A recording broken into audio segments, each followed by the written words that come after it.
আসসালামু আলাইকুম ওয়া রাহমাতুল্লাহ। প্রতিবাদ জানাই সেই সকল আয়োজনের যা আমাদের ঈমানকে দুর্বল করে। আজ পহেলা বৈশাখ, বাংলা নববর্ষ। সকলকে জানাই নববর্ষের শুভেচ্ছা স্বপ্নীল সাহিত্য ও সংস্কৃতি পরিষদের পক্ষ থেকে। পহেলা বৈশাখ নামে বাংলাদেশে যে হিন্দুত্ববাদের সংস্কৃতি প্রচলিত আছে তা একজন বাংলাদেশী হিসেবে মেনে নেওয়া অত্যন্ত কষ্টকর। যেই দেশে শতকরা ৯১% মানুষই মুসলমান, সেই দেশে কিভাবে শুধুমাত্র হিন্দুত্ববাদের সংস্কৃতি, মূর্তি পূজা, হুতুম পেঁচা ও গরু হাতির মূর্তি নিয়ে শোভাযাত্রা অনুষ্ঠিত হয়? শুধু নাম পরিবর্তন করলেই হবে না, সংস্কৃতিও পরিবর্তন করতে হবে। শুধুমাত্র কিছু পশু পাখির মূর্তিই কি আমাদের ইতিহাস? তাহলে আমাদের বখতিয়ারের ঢাল তরবারি কোথায়?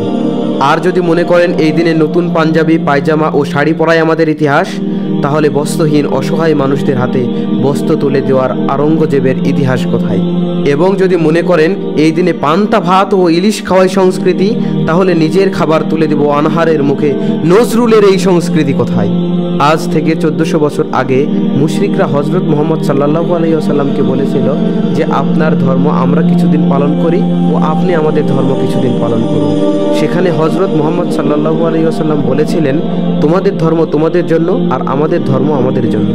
তারপরেও আমাদের উপর কেন হিন্দুত্ববাদের ধর্ম চাপিয়ে দেওয়া হচ্ছে, আর আমাদের নির্বোধ কিছু অংশ সেটা নির্লজ্জের মতো মেনে নিচ্ছে? প্রতিবাদ জানাই সেই সকল আয়োজনের যা আমাদের ঈমানকে ধ্বংস করে।